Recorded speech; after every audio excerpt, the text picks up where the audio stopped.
Yuzu only had to follow the sounds of birdsong to know where Ruri was. It was barely dawn. Ruri really was an early bird, as Selena liked to tease. They sometimes butted heads over their sleeping schedules. Ruri was up with the first birdsong, and Selena often wasn't falling asleep until long after the sun had set. Twittering and chirping drew Yuzu down into the woods. There were a few owls still sitting in the trees, watching her with their big eyes as she walked past them, through the copses of trees to a small clearing that was, probably, too close to the barrier for the nuns to approve. Ruri was there as she usually was every morning. She was already dancing, birds filling up almost every possible space on every possible branch to watch her, singing softly at each other and warning when they got too close to each other. Ruri looked up from her elegant, smooth motions at the sound of Yuzu's feet. She smiled, but she didn't stop dancing. "Good morning, Yuzu," she said. "I don't usually see you out here this early." "Aren't you scared to be out here by yourself after what happened 2 nights ago?" Yuzu asked. "Of course not. The birds will tell me if there's anything amiss," Ruri said with a laugh. "Is there something you needed?" Yuzu hesitated briefly. She felt like all the birds were staring at her. "I wanted to talk to you," Yuzu said. Ruri beamed at her, ever the image of a perfect princess. Yuzu sometimes felt a little inadequate around her. She was so effortlessly elegant and kind. Yuzu walked into the clearing, moving carefully through the tall grasses in case there were some birds hiding there too. They seemed to like watching Ruri dance every morning. She found her way to the fallen tree on the side of the clearing and sat down, one hand dropping gently to stroke the moss growing there. "So, what's wrong?" Ruri didn't pause in her dancing, moving her bare feet across the grass with her smooth, slow spins and turns. I talked to Masami yesterday about our plans. Are you worried?" Yuzu traced her fingers across the moss. "Yeah," she said.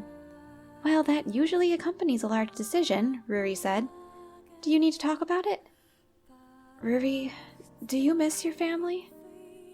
Ruri frowned briefly, and then she turned away from Yuzu with her next motion. Her hair was free from its normal bun, and it flowed around her like a cape. "Well, I suppose so, yes," she said. She raised her hands up over her and then brought them down slowly, as though she were flapping her arms in the form of wings. It looked way more elegant than Yuzu could ever imagine herself doing it. "My brother was really against me coming here," she said. "After what happened in Kokoro, he didn't want us separated. I think he probably still worries. Mother and Mama probably do too." She spun again so that she was facing Yuzu once more. "But I knew I had to do it. After losing so much, we had to do our part. I had a blessing, and it was my duty to make use of it for everyone." Yuzu looked down at her knees.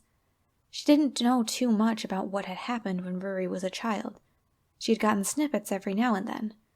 Yuzu knew that Ruri came from Kokoro, the mysterious and reclusive forest tribe, people who had learned to live in the trees themselves and vanish in an instant. She knew that Ruri had an older brother named Shun, who she loved very much and was often reminded of him by the smallest things. She knew that Ruri had 2 mothers who had found both her and Shun abandoned in the woods, and that they were lovely, happy people who were very much in love with each other and their children. And she knew that Sarkania had attacked the forest when Ruri was small, and she had lost a lot of people she loved that day. "So, when Masami and the others go, are you going too?" "Naturally," Ruri said. "It's my job to call the rock and disrupt the barrier." "You're not worried about what your family will think when they hear you've disappeared from Rayglen?" Ruri looked down. She kept dancing, but her step hitched a bit. "Are you thinking about your father?" she said softly. Yuzu stared down at her hands. She hadn't slept since yesterday. She couldn't.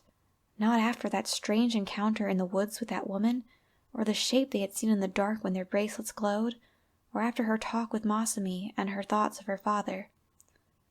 "I want to get out of here. I want to fight," she thought, her heart squeezing. But what am I leaving behind? "My mothers and my brother will understand," Ruri said. "They knew what I was getting into when I joined. They knew why I wanted to be here."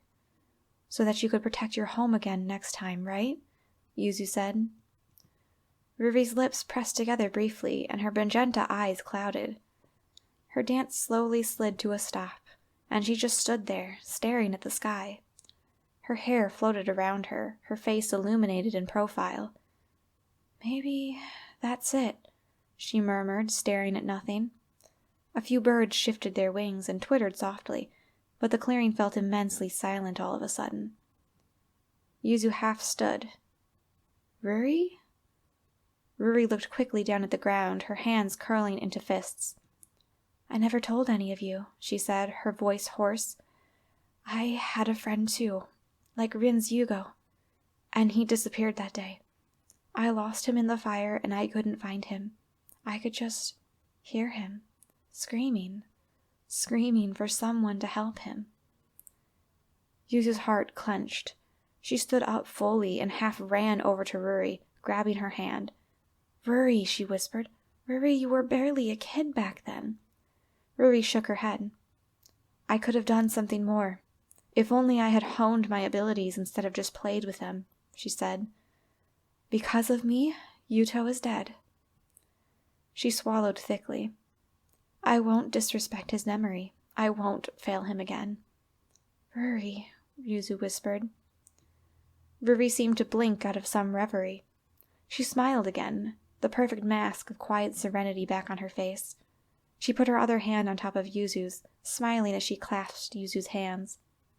"I've made my decision already, Yuzu," she said.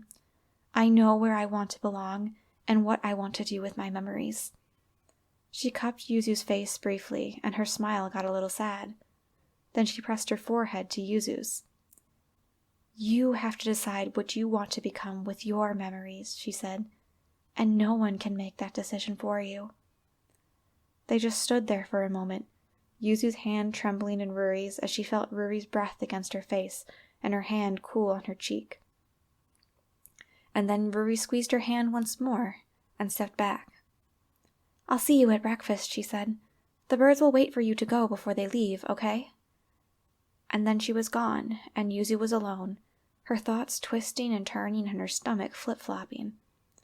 She thought of the boy again, the crying, scared boy who had smiled so wondrously at the sight of the flowers. She thought of her father's goofy smile, the way he lit up every time she came to get him for breakfast. "I want to do something," she thought. "Please, I need to be able to do something."